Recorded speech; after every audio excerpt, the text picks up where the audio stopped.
ဒီဗီဒီယိုလေးမှာတော့ reverse လုပ်ထားပြီးဖြစ်တဲ့ Leslie Legend event အကြောင်းနဲ့ဖောက်ရင်ဘယ်လောက်ကုန်နိုင်မလဲဆိုတာကိုအကြမ်းမြင်ပြောပြပေးသွားမှာပါ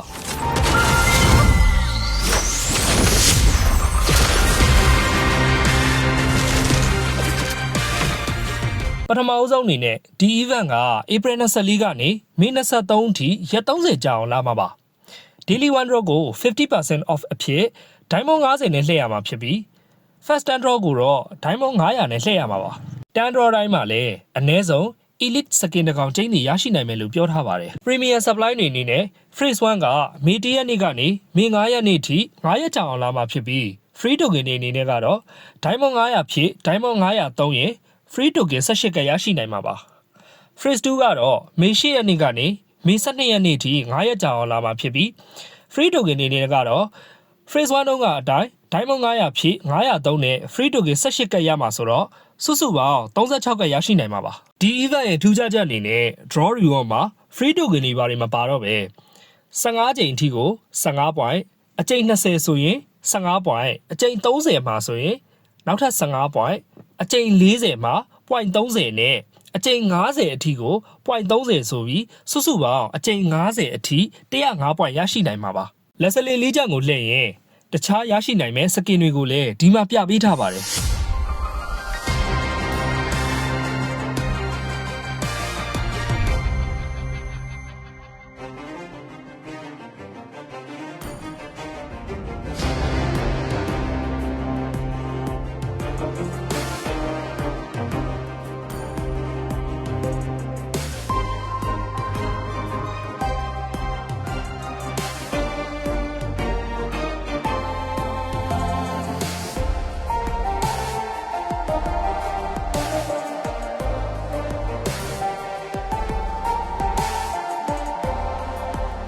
event short ထဲမှာလည်းတခြား event တွေနဲ့မတူပဲထူးခြားတာက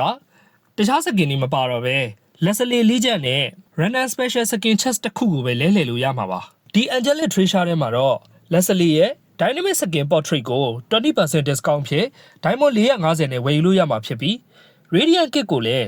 20% discount ဖြင့် Diamond 200နဲ့ဝယ်ယူနိုင်မှာပါကဲ event အကြောင်းသိတဲ့နာလေးတွေကိုပြောပြပြီးပြီဆိုတော့ဒီ event ကိုဖောက်ရင်အကြမ်းမြင့်ဘယ်လောက်ကုန်နိုင်မလဲဆိုတာကိုဆက်ပြောပြပေးပါမယ်ဒီ event ကအချိန်80နဲ့100ကြားလောက်ပဲလှည့်ရမယ်လို့ကြားထားရတဲ့အတွက်အချိန်100နဲ့လှည့်ရမယ်လို့ပဲအကြမ်းမြင့်တွက်ပြပါမယ်အချိန်100ထက်လည်းပိုနိုင်ပါတယ် Free Token အနေနဲ့ရနိုင်တာဆိုလို့ Phase 1နဲ့ Phase 2ကနေ36ကပ်ပဲရှိပါတယ်ဒါအပြင် event ကရက်30ကြာအောင်လာမှာမဟုတ်လို့ Daily One Draw နဲ့လှည့်ရင်တရက်ကို Diamond 50သုံးရမှာပါဒါဆို Diamond 1500စသုံးရပါပြီ